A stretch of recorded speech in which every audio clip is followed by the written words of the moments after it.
Welcome to this episode of the Growthcast. It is me, Jackson Campbell, joined here with Dallas Pruitt for another extended cut episode. Drop on these Saturdays. We love jumping on and doing these episodes and recording together. Before we dive into the episode and I introduce the topic for today's episode, please make sure to like, rate, review, give us a 5-star rating, share the podcast with those that you think could benefit from it. We are having multiple people share these episodes. And we're gaining a ton of more traction, and we are very appreciative of those that are sharing, that are leaving us those reviews and those ratings. It means a ton to us. So thank you so much for sharing. Today we're going to talk about TIMIC. More importantly, how to generate positive outcomes in the conversation that you have with yourself. Oftentimes when you're building something new and you're doing new things and doing hard things, the conversation that you have with yourself not necessarily is the most positive conversation you have with yourself. So today we're going to talk about that conversation that you have with yourself as you're starting new things. What are those questions that you ask yourself? How is that conversation that you have with yourself? And then we're going to also Dallas has some actionables for us today. We're going to talk about actionables on how to actually better this conversation with yourself, and how this conversation with yourself can truly produce and generate more positive outcomes in your life. So with that being said, I'm going to turn the time over to Dallas to dive in. Yeah. We were talking just before we jumped on about like surface level statements that people use all the time. Like, look at the glass half full, and I was telling Jackson that a lot of people get frustrated with that because it's just so surface level. It's just so basic and it's empty. It just feels very empty when you are told something like that, when you're in a bind, right? Like when you're in a bad situation. Primarily the future. You were talking about building something great, working towards a goal. And oftentimes the main contributor of that poor conversation is just, one, it's fear. Like fear is the main contributor most of the time. And fear comes from uncertainty. You've never done it before. And so trying to take that next step into the future and not knowing what the future holds, being very uncertain about what to expect. That is scary. Like, that's really scary. And it's also scary to know that you could really do your best and take that next step and not see like all these amazing results from it. And that's scary and daunting, that like you could work hard over the course of the next week and take weight loss, for an example. You could work really hard and do your best, do better than you've ever done before over the next week. And you could jump on a scale. And if you have a bad relationship with that number and let it represent more than what it represents, that's scary. It's like, that's scary. The future is hard. I don't care what goal it is. It's that kind of goal or any other kind of goal. The future is very scary. And so a lot of the times what ends up happening is it's like, well, what if I do all this? Like, and it doesn't work. I mean, how many people have you heard say that to you, or you yourself have said that? Like, what if I do it and it doesn't work? A lot. I mean, I think whenever you're starting something new that is scary, like you're talking about right now, that's going to be the very next question that you ask yourself, is a what if question. Oh yeah. And that's what we're going to talk about today, is that what if question. What is that what if question that you need to be asking yourself? Yeah. I agree that is the question that's asked very often. And I challenge our listeners to ask themselves that question right now. When you're starting something difficult, when you're starting something hard, what are those? If you're in the middle of something difficult right now, when you ask yourself, what if, where does that question lead? Does it lead to a positive, what if I crush it? Or what if I fail and look stupid? Yeah. You really have to pay attention to that. Yeah. And here's the actionable, right? Like, you're leading into the actionable, which is, what if is a two-sided coin, or is a coin, right? Like, all coins have two sides, heads, tails. And what if is a two-sided coin here, where, you need to make sure that you're looking at both sides when you ask what if. You have to be really careful about what follows the what if question. And all too often, for majority of people, what follows the what if is the bad. Right? Like, what if the bad happens? What if I fail? What if I look dumb? What if I get embarrassed? What if I do something embarrassing? What if I work hard and it doesn't work? Right? What if it doesn't work out? That is the regular conversation that most regular people just have a tendency to fall into. That's the trap. It's like fear. Again, we become overpowered by fear because the future is uncertain. We're doing something we've never done before. And so instead of let our imagination serve as like a very powerful tool, we let our imagination get the best of us and we go to worst case scenario because the brain's job is to protect us. And so why wouldn't it go to, if we aren't careful, if we aren't strategic, why wouldn't the brain go straight to worst case scenario? Because what's the brain's job? The brain's job is to keep you safe. And so again, if you're not super conscious, if you're not strategic, if you're not taking it to that next level, naturally, what you're going to do is you're going to muster up this horrible picture in your mind. And your brain's going to go, don't do that. Like, you got to stay safe. Like, why don't risk it. Don't be risky here. Like, that's not worth it. And so you have a poor conversation with yourself because you're just falling into a natural tendency. You've got to create different pathways. You have to be strategic about the way you think. You can't just look at the glass as half full. You need to know literally how to look at the glass half full. And what that means is you've got to think of that scenario as a two-sided coin. If you're going to ask the question, what if, then you've got to look to the other side. You can't just be dominated by, and it's okay to look at a bad outcome. Like, it's okay to consider like a worst case scenario. It's okay to prepare for like failures and things like that. That's actually productive. But what you do at that point is you start to flip the coin, and now you look to the other side because, again, you want to generate positive outcomes. You want to generate a better future for yourself. So if you're going to ask, what if I fail? You also need to ask, what if I dominate? And allow that feeling to excite you. Sit in that thought for like 5-10 minutes. What does that look like if you do dominate? What happens to your life if you dominate in this situation, if you succeed? And allow those good feelings to generate positive outcomes, positive action, bold action, right? Like, you should be ambitious. And when you think what if, you should think on the ambitious side of like, man, what if I kill it at all these things that I'm attempting right now? Because if you think that way, what it ends up doing is it produces, again, thoughts equal feelings, and feelings produce what? Actions. And so it produces really bold action when you sit in that type of thought. Whereas the opposite, if you think poorly, negatively, dude, weak sauce action, no action a lot of the time. Right. Another question. Go ahead. No, it's just so important to really note those things and really pay attention to what Dallas is saying right now. Our mind is wired to protect us and ask the what if questions negatively. What if I fail? What if this happens? What if that happens? Negatively again. That's the way our brain's wired. So it's so important in these moments that we catch ourselves, right? Dallas is always talking about error-ridden thinking. This is one of those error-ridden thoughts, is what if towards the negative side. So it's so important in those moments to take the time and really pause and ask yourself, what if it does work out?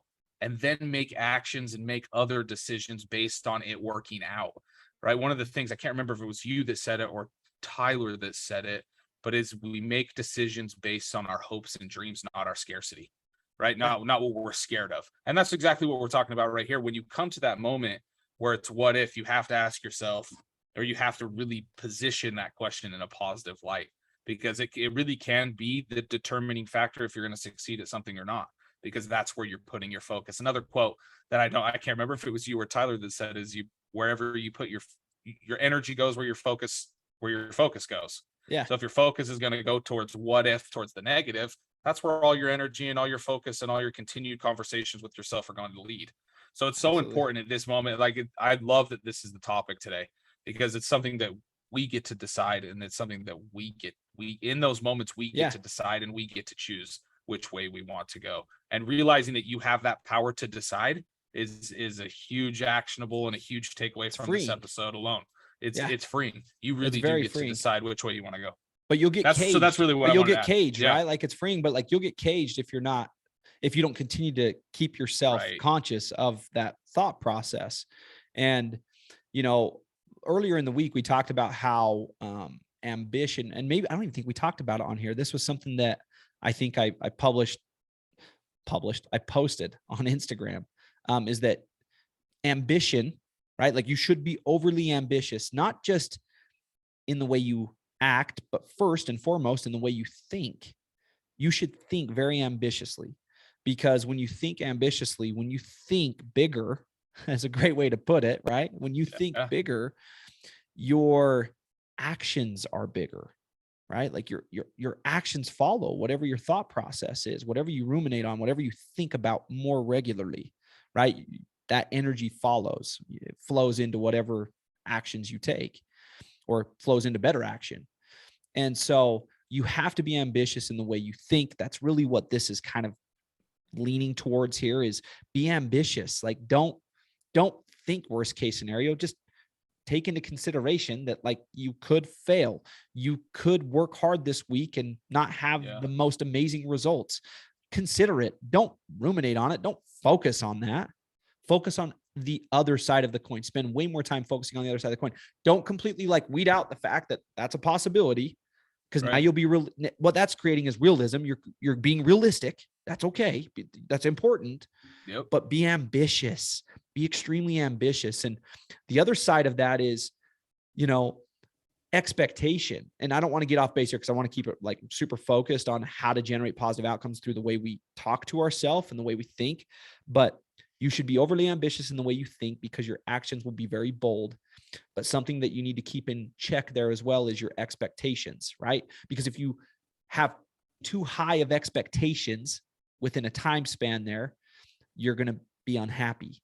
You're always going to be underwhelmed with yourself, with your life. So maybe lower your expectation. And I don't mean like have low expectations, but what I'm saying is like, keep your happiness in check as you do this, right? Like that's a great combo. Be overly ambitious in the way you think, produce super bold actions through the way you think, and maybe just take the results as they come, but like continue to be overly ambitious and just make sure your actions match. And you'll be surprised at how far that takes you in life, in every aspect of your life, business, parenting, whatever. It doesn't matter. Losing weight, it doesn't matter, right? And so, but coming back to today's topic, right? Mastering this conversation and generating positive outcomes through the way we talk to ourselves is the point. Let's get to a point. The point is that the future is uncertain, and that's something that everybody knows or should know or remind themselves of. Like, I think we forget that sometimes. Like, tomorrow is not guaranteed. And so because tomorrow's not guaranteed, because the future is uncertain and all the things that you're working towards are uncertain, right? Even though you must act within the realm of certainty in your own mind, take into consideration that they're not guaranteed, right? It's super easy to let fear creep in if we're not careful because of that uncertainty. And because it's super easy to let that fear creep in, we have to be very conscious about how we fill the void. And most people fill it with pessimism. Most people fill it with negativity, right? Moving forward, the actionable from today is that in those moments when you're tempted to fill the void with doubt due to fear, it's just consider the other side of the coin and focus on the other side of that coin. Focus on that, because that's how you generate positive. And we've explained how prior to this point, but that's how you generate potentially extremely positive outcomes in your life. And this is literally how you increase your odds for success in all the things that you do.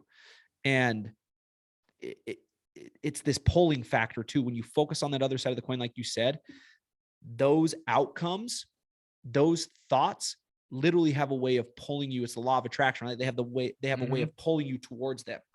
That's how it works. That's how it functions. That's how you think properly, instead of being stricken with errors all the time in the way you approach your day to day. And so, I mean, I don't know about you, but I want to increase my odds of success. I want to generate positive outcomes, but it's not even that I want to. I'm telling you, I know how to do that. Not everything's guaranteed, but I know how to increase the odds that a positive outcome happens tomorrow, the next day, over the course of the next 3 years, 5 years, 10 years of my life. And I want to continue to stay in that pattern. And my invite today is for everybody to jump freaking on board with that pattern, because it works. It's proven.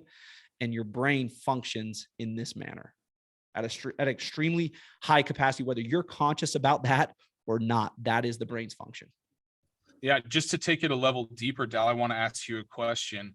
What you say, we're talking about a positive outcome, doing these things to equal a positive outcome, right? Changing the way your thought patterns, the way you may look at failure, changing those things to help with a better positive outcome, right? What would you consider a positive outcome? A positive outcome for me is one where I am fulfilled and one where I am happy, meaning I am content with So not the so not best that I necessarily possibly could give during that day and in acting in accordance with the things that work. Like that's my so not definition of, yeah. so not necessarily the positive outcome isn't always necessarily achieving what it is that you were trying to achieve, is what you're Yeah. saying. It's not always the reward or that golden apple. Like that's not success. Now, I want those things and I'm working hard for those things, but those things are not contingent on me being happy, me having a positive outcome in the day. If I can approach the day and tackle that day within the confines of everything that we talked about here, right? Everything that we talk about regularly here, staying on the path, staying true to my definite major purpose. And I end that day and I am fulfilled. I am content with my efforts. I gave my best. Well, that's the only thing I can control. I can only control giving my best. And I can only control learning about all those things that will allow me to give my best and putting those things to work. My actions, my efforts, the way I think, the way I view things, scenarios, situations, the way I navigate them. Those are the only things I can control. And all the bonuses from it will be good results. Now, I don't get to control all those results. Some I have a really firm grasp on, like having a little more control, but not all of them. I'll never be able to control all outcomes in life ever. Zero. Like I have zero chance at controlling all the outcomes that I want to see happen. And I'm working hard to see happen because, again, the future is uncertain. Like I don't know what tomorrow will bring, man. Like I could freaking get hit by a car and be paralyzed. Like I don't know. I have no clue. But I know whether I'm paralyzed or not, like I am going to fully control everything that I possibly can. And if I'm doing that, I can go to bed with my head on my pillow at night and say, today was a freaking good day. I'm going to wake up and do a little bit better tomorrow. Yep. This such a good takeaway and such a good perspective there too on what is actually positive.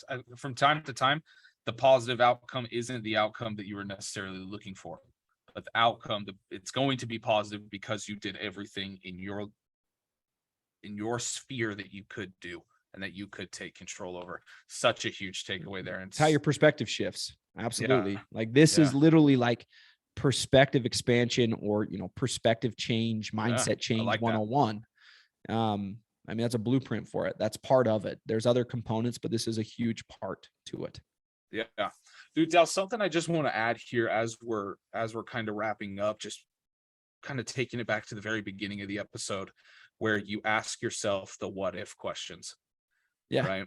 What if I fail? That can have a positive outcome. So it's also taking time to realize when you ask yourself those negative questions that they don't necessarily need to be a negative questions. It's your relationship with that question. That's what's the issue, right? What if I fail? Failing is okay. Failing can be a very positive and constructive and a great thing.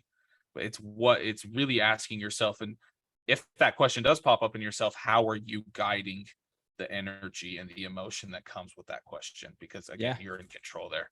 So I just want to take that just such a great take because you can honestly respond back there and say, like, if somebody did ask that, I'd be like, then good. You learned. Yeah, good. Like, you should learn. Like, it's a great learning opportunity. Yeah.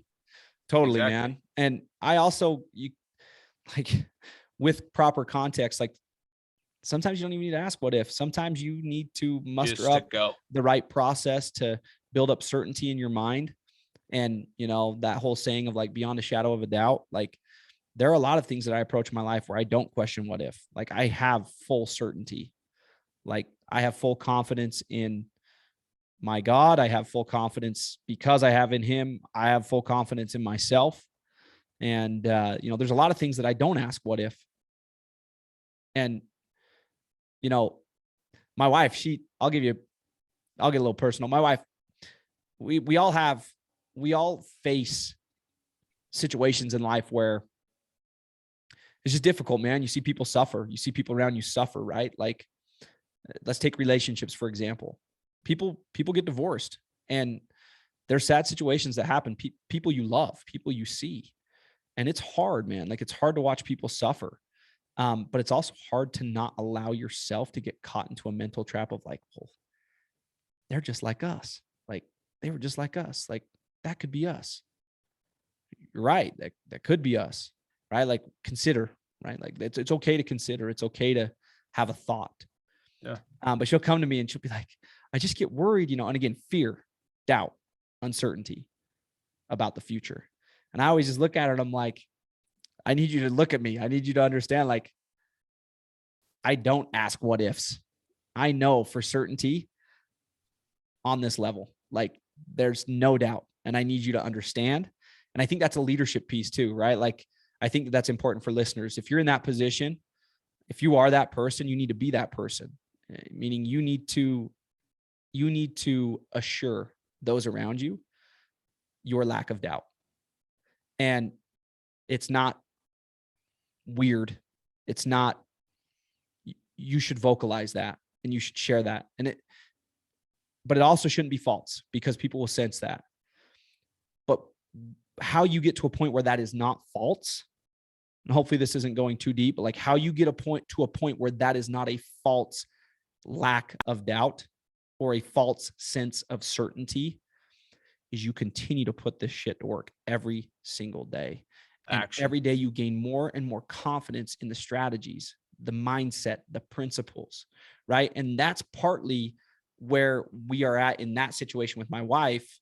And my wife's awesome. My wife is normal. I'm normal. I do have doubt. I'm not saying that. But what I'm saying is, in those situations, as you continue down your path, you will find that you gain more and more certainty regarding things. And the more you get better at seeing that other side of the coin and ruminating on those types of thoughts and seeing the results that come from those things, I can guarantee you with certainty that your level of certainty on the things that you tackle in your life will increase. And that is a very, very powerful thing.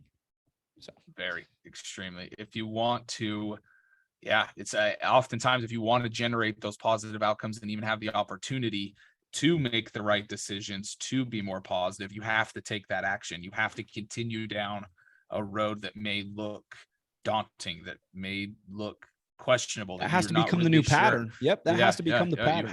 You have to head down it to give yourself the opportunity to make these decisions to produce that positive outcome. Such a huge takeaway. Thank you for sharing that personal example as well. It's very, very powerful. Dallas, I think we covered everything that we wanted to talk about today. Is there anything? Yeah. And then some for sure. Is there anything else you wanted to cover or touch on as we wrap up here? What I was going to close out with is, this is here and I wanted to share with everybody, but, look, if you don't know what the future holds, you might as well. I mean, the last thing to just wrap it up is you might as well like test this. Like, I know there's doubters. Speaking of doubt, right? Like, I know people listen, they're like, oh, sure. Like, this all sounds great, but it's like, hey, put it freaking to work and shut your mouth first. Like, shut your mouth, put it to work, and then speak. But don't speak up until you put it into practice. Test it. Put it into practice. So, what I was going to say is, if you don't know what the future holds, you might as well spend time considering both sides of the coin as opposed to getting swallowed up by worst case scenario. That is a horrible option. That really is your only other option if you're not willing to consider the other side and put these things to practice. So my last invite is, don't just sit and think about this stuff. Take action today. Like, go out, make a change, see what happens. I think you'll be pleasantly surprised. You will for sure. Awesome. Dallas, thank you so much for your time and your efforts. And your knowledge here today. I know I learned a ton, and I know our listeners as well got some good actionables out of this. And I too challenge them to put these things into action and put these things into place in their own life and their own thought processes, and to really correct that error in thinking that you're talking about so frequently, to be more positive, think of the other side as we're kind of wrapping up here and kind of circling back to the beginning. Dallas, appreciate you. Thank you so much for your time, your efforts. Everybody listening, that light in the background in that plant, by the way, are looking pretty, shout out to Strat, the interior decorator, film editor, and producer. Very grateful for that guy. Those that don't know who he is, it's nice to kind of give him a shout out. There's so many people behind the scenes that we do not give enough credit regularly, like outward. And I love that man. Super excited to have him as part of our team. And I did not know he had that skill set. So hopefully he gets on a plane sometime soon and comes set my backdrop up. So absolutely. Thanks for that, Dal. If you haven't listened, if you haven't rated or reviewed the podcast, please go ahead and do that now. Give us a 5-star rating, leave us a review. We'd love to see those. If you have any suggestions or have anything you'd like to share with Dallas and I, Our social medias are also in the bio of the podcast, so please feel free to reach out to us there, DM us there, but also you feel free to email us at growthcast@themultifamilymindset.com as well, and we'll get back to you. We appreciate everybody that listens. Have a great rest of your day, weekend, evening, morning, whenever it is that you're listening to this. We appreciate you. Take care, y'all.